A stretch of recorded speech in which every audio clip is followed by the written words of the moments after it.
அன்பு உறவுகளே, இன்றைய பதிவில் நான் உங்களுக்கு காட்டுறது என்ன அப்படின்னா, மாயூரநாதர் மயிலாடுதுறையில் குடிகொண்டிருக்கும் மாயூரநாதர் அபயாம்பிகை தலத்தை வந்து விசிட் பண்ண போகிறோம். வாங்க கோயிலுக்குள்ளே போகலாம்.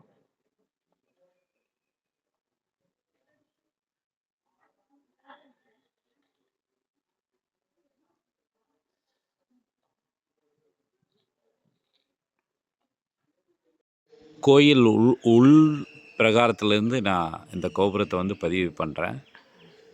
ஆக்சுவலாக இந்த கோபுர பதிவை பார்க்குறதுக்கே ஒரு தனி யூடியூப் வந்து கிரியேட் பண்ணணும், யூடியூப் வீடியோவாக. மிஸ்ட் இருக்கிறதுனால அந்த கிளாரிட்டி இல்லை, பிரம்மாண்டமாக இருக்குங்க.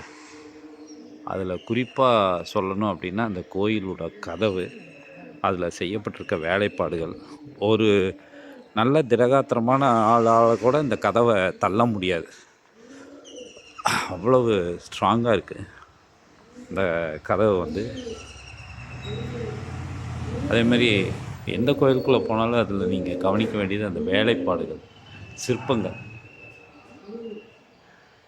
இந்த கதவு பாருங்கள்,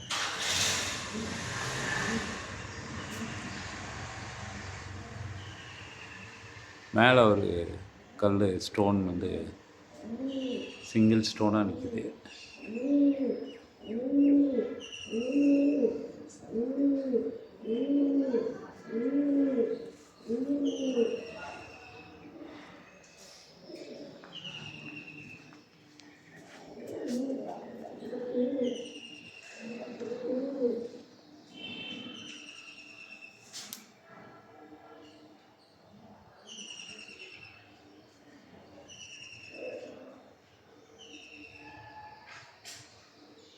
கட்டிடக்கலையின் தலை சிறந்த தன்னிகர் இல்லாத சிறப்பு நம்ம ஊர் கோயில்கள்.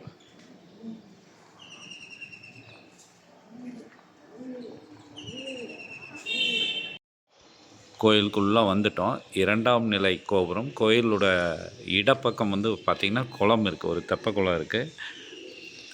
கோயில் என்ட்ராகும்போது ஒரு பெரிய குளம் வெளியில் இருக்குது.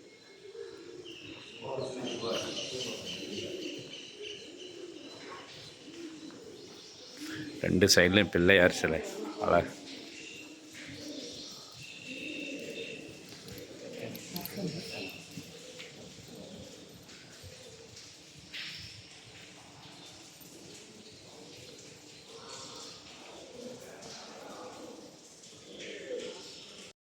ஒளி அம்புபடர்ந்த விழி பொருளே, அரவமொழியில் இருப்பவளே, அரணார் தினமும் நினைத்தரும் அடியாரத்து மணி விளக்கே, கும்பமுனிக்கும் வியாசருக்கும் குலவுணர் சித்தாதியருக்கும் குறித்த சனகாதியருக்கும் குறிப்பை அருளும் நிலையாளை, வம்பில் பழுத்த ரசக்கனியே, மதமோகினியே, யோகினி, மயிலாவரியில் வளரேசன் வாழ்வி அபயாம்பிகை தாய். ஓ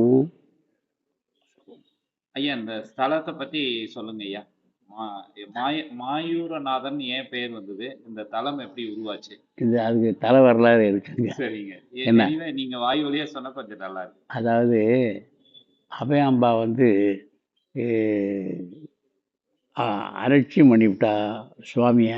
அதனால் அவருடைய வருகை தெரியாமல் இருந்ததுனால, நீ வந்து எனக்கு வந்து மயிலா இந்த மாதிரி அவர் இது பண்ணிடுறார், சவிச்சிடுறார். காவேரி கரையில் மயிலாபுரியில் வளரீசன் வாழ்வே அப்படின்னா மயூரமாக வந்து மயூரம்னா மயில். மயில், ஆமாம். நீ வந்து மயில் ரூபம் வந்து என்னை வந்து சுவாமி அர்ச்சனை பண்ணி என்னை அர்ச்சனை பண்ணி நீ வந்து என்னுடைய பதம் அடைவாயான்னு சொல்லியிருக்காங்க. இங்கே மயிலம்மை பூஜைன்னு நடக்கும் வருஷத்தில். அதெல்லாம் ரொம்ப சுமரிச்சாக இருக்கும். ஐப்பசி வாசம் ரொம்ப துலாஸ்தானம்னு துலா மாசே ரொம்ப விசேஷமாக நடக்கும். வந்து காவேரி ரொம்ப விசேஷம். காவேரி இங்கே இதுக்கு முன்னாடி ஒரு சின்ன கோயில் சொன்னீங்களே, அது அங்கே ஆதி மயூர்நாதர்னு. ஆமாம், அதிலிருந்து தான் எடுத்து செட்டியார்கள், நாட்டுக்கோட்டை செட்டியார்கள் இதை வந்து எடுத்து கட்டினாங்க. ஆமாம், அவளுடைய சிலையெல்லாம் உள்ளர இருக்கும். இந்த போகிற பொழுது கதவு திறந்ததுன்னா இந்த இங்கே ஒரு 10 மணிக்கு தான் இது பண்ணுவாங்க. அதை எப்போ வந்தாலும் அபயாம்பிகை சதகம் வாங்கிட்டு போங்க.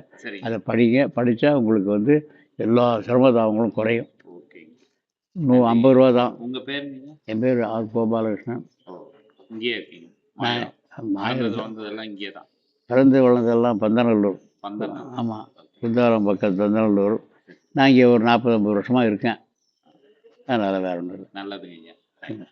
ஈரோடுன்னு சொன்ன உடனே சரிங்க. எனக்கு பூர்வீகம் சொந்த ஊர் கோயம்புத்தூர். அப்படிங்களா? ஆமாம்.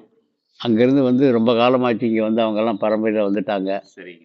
அந்த இது சிவன் கோயில் இது அந்த பக்கம் தான் இது ராஜவீதி தான். சரிங்க. அப்போ உள்ள என்ட்ரானதையுமே ஒரு மண்டபம், சின்னதாக ஒரு மண்டபம் இருக்கு. தூண்கள் நிறைய இருக்குங்க. 10 மணிக்கு தான் கோயில் திறப்பாங்கன்றாங்க. மயூரநாதர் சந்நிதி.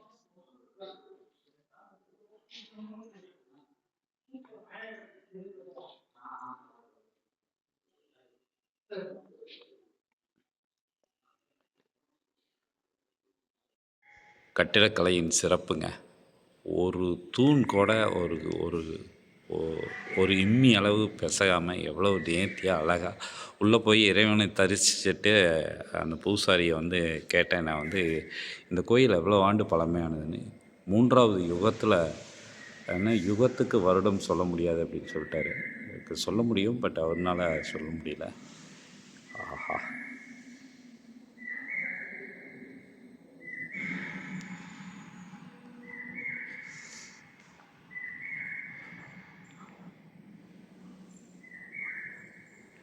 எனக்கு அது கோயிலுக்கு வந்தால் அமைதியான ஐயா.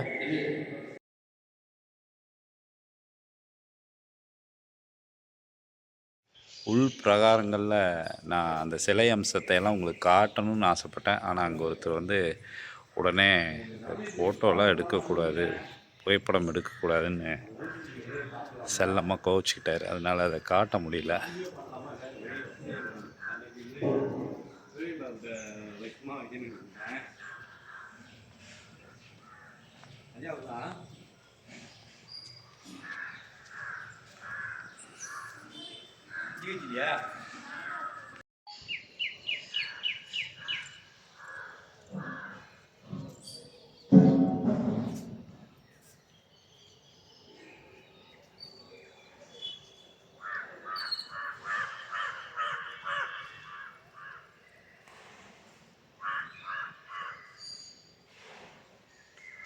அடுத்து அபயாம்பிகையை சந்திக்கலாம்.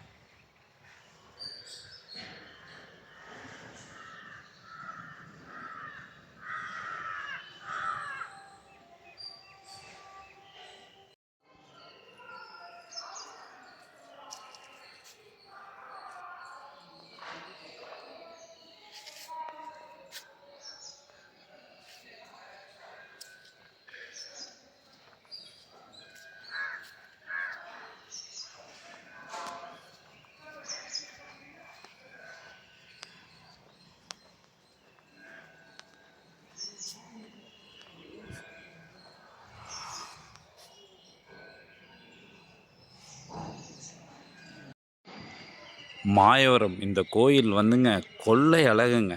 இது வந்து உண்மையிலேயே ஒரு நாளெல்லாம் பத்தாது. அந்த கலை உணர்வோடு நீங்கள் பார்க்கணும், இந்த சிலை அமைப்பெல்லாம் பார்க்கணும் அப்படின்னா, இல்லை அபயாம்பிகை சன்னதியாகட்டும், அல்லது மாயூரநாதர் சன்னதியாகட்டும், இந்த மாதிரி சிலை நுட்பம் நான் பார்த்த சில கோயிலில் இந்த கோயிலும் ஒன்றுன்னு சொல்லலாம். செம்மையான நுட்பமான கோயிலுங்க. கலையம்சம் நிறைந்த கோயிலுங்க மாயூரநாதர் அண்ட் அபயாம்பிகை டெம்பிளில். எப்படி விவரிக்கிறதுன்னு தெரியல. இந்த கோயிலுக்குள்ளே வந்தீங்கன்னா அம்பாலும் சரி ஈஸ்வரனும் சரி அதை தரிசிக்கும் போது அந்த சிலை அம்சங்கள் வார்த்தைகளால் அடக்கவே முடியாதுங்க.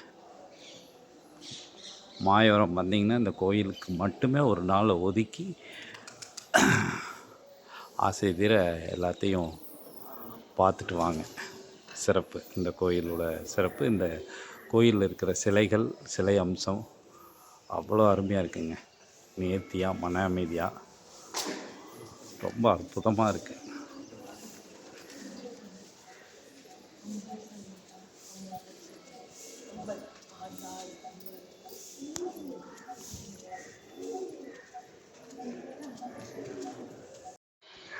மாயூரநாதர் கோயிலில் இருக்கக்கூடிய கோசாலையை பார்க்குறீங்க. அதே மாதிரி மாயூரநாதர் ஃபேண்டாஸ்டிங்க. இந்த கோயிலோட அம்சம் வந்து கலை அம்சம்.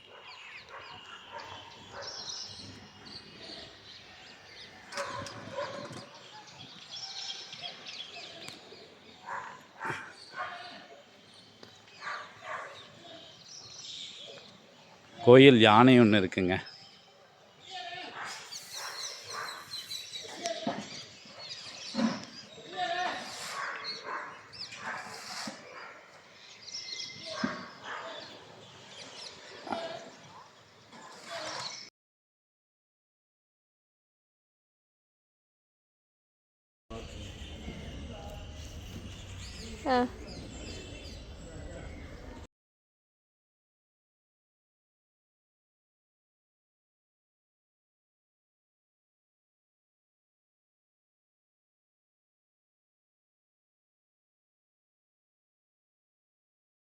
சேர்ந்து அப்படியே நீங்கள் இங்கேருந்து வாங்க.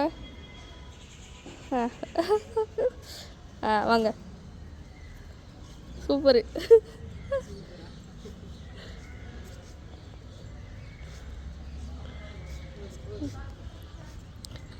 ஃபாஸ்ட்டாகவே வாங்க.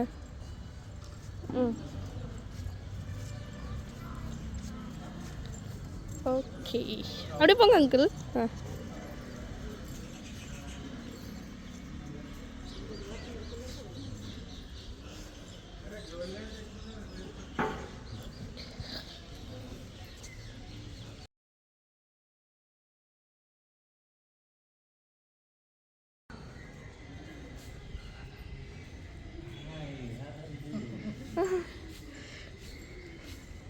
ஸோ இந்த டெம்பிள் வந்து ஒவ்வொருத்தரும் பார்க்க வேண்டிய ஒரு அருமையான டெம்பிள். இதில் இருக்கிற கலை அம்சங்கள் வார்த்தைகளால் அடக்கவே முடியாது. அழகு அபயாம்பிகை ஆகட்டும், மாயூரநாதர் ஆகட்டும், அவ்வளோ ஜம்முன்னு இருக்காங்க.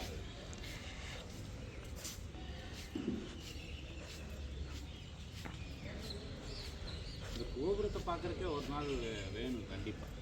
அப்பயே கோபுரத்தை கவர் பண்ணி ஸோ அதில் இருக்கிற சிலைகள் எல்லாம் பார்த்தீங்கன்னா 9 வாசல் இருக்குங்க. 9 இருக்கு.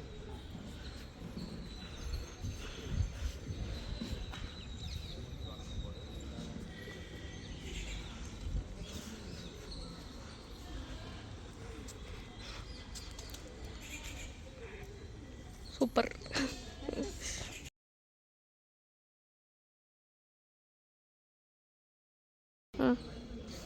நடந்து வாங்க. டிஜே எல்லாம் போட்டு கொடு.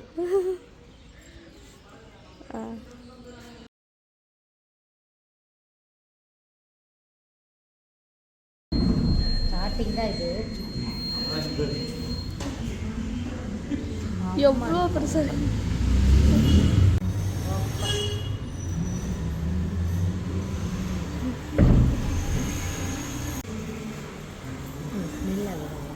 அதான் அதான் மயில ஸ்மெல் பேக்குங்க ஃபுல் பேக்.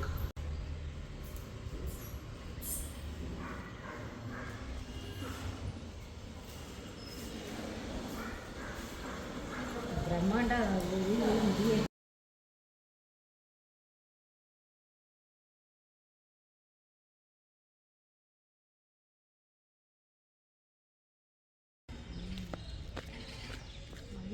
மயூரனோட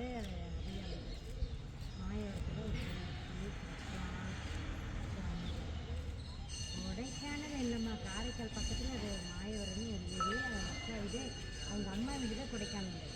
அக்கா வந்து இங்கே தான் இங்கே தான் இருக்காங்க. தேக்கனாவும் மேலே போக போக குறுக்கிட்டே போகிறான் ஒவ்வொரு ஸ்டெப்லையும். தெரியுதா? மாயவரம்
ஏதோ சொல்கிறாங்க.